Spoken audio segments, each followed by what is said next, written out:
What's going on, gamers? It's Village here from Beneath the Veil and welcome back to the channel. This week I wanted to go over why I think you should try experimenting with Quickcast. So Quickcast is in your settings. It is something that you can either have applied to your spells or your items, and what it will essentially enable you to do is with a single press of the associated hotkey, the item or spell will instantly occur.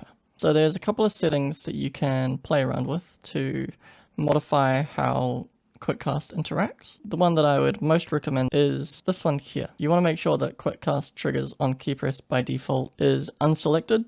So what that will mean is that the ability won't trigger until you release the hotkey. The reason I like that is that I play a lot of counter-initiating heroes, so I like to be able to choose the exact moment when something goes off, and I like to really maximize the range of things. Like when I'm playing around a blink dagger, I like to blink right at the very edge of my cast range. Whereas when you use quick cast triggers on key press by default, that means as soon as I press the hotkey, the blink, for example, will instantly happen. So if I enable that for you, and then you can see that I've got my blink dagger bound to my Z key. For those who have an eagle eye, you may have noticed that these have changed in between videos. Hotkeys are something that I'm always playing around with, always trying to maximize efficiency of. But as you can see here, if I press Z, it will instantly go the moment that I press the key, and I don't see any associated cast range.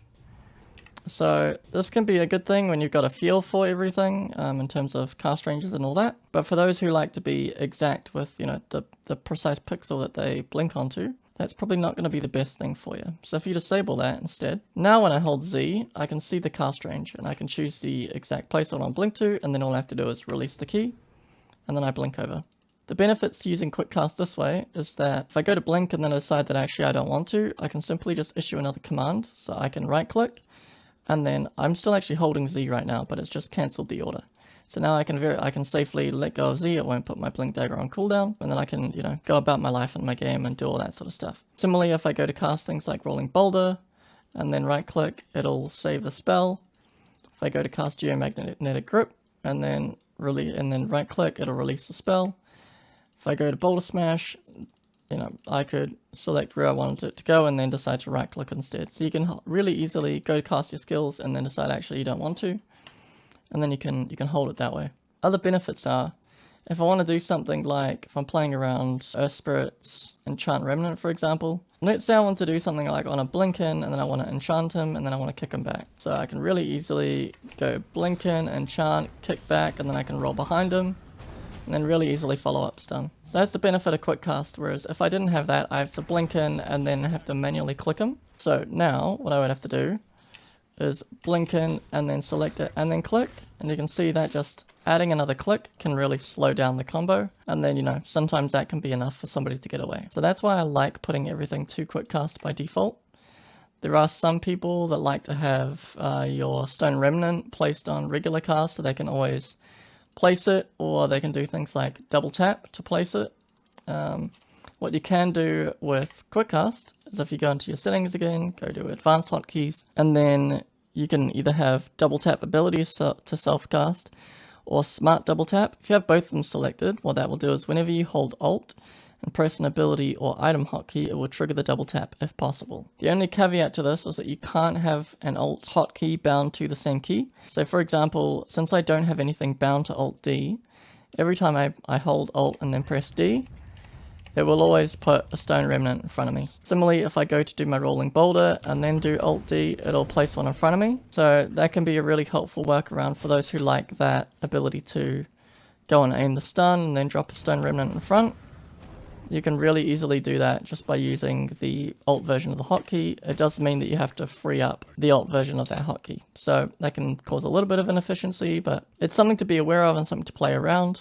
You can always, with any hero, go into unit-specific hotkeys, and then depending on the hero that you want, you can set up individual hotkeys. So if I went to Earth Spirit, for example, I could override all of these and, you know, make some quick cast, make some regular cast, and I can define whether they cast on key down or key up. So you could put Rolling Boulder on always on key down, and Enchant Remnant always on key up, or, you know, you can specify it however you want.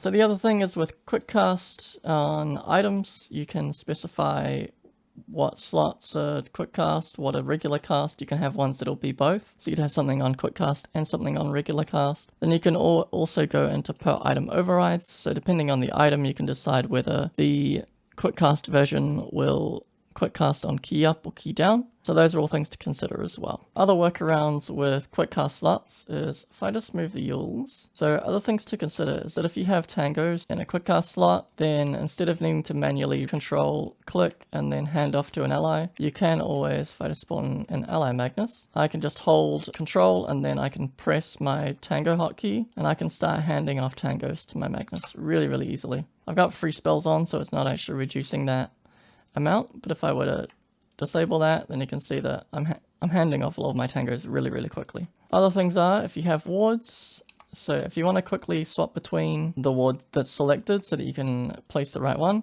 if you just hold Alt and then press the hotkey, that will enable you to switch through them really easily. This does require you to not have an Alt version bound to that key. If I were to swap to my C key, so I've got C as my magic wand and then also as my arcane boots on Alt C. So if I were to put this onto my C key, a workaround that I can do instead if you have something bound to the Alt version is that if you hold control and then you place your mouse over yourself as you press it, you're essentially giving yourself the ward. And that will enable you to swap over really easily, but that takes a little bit more mouse precision to do, whereas if you have the key unbound to the Alt version, then I can swap through.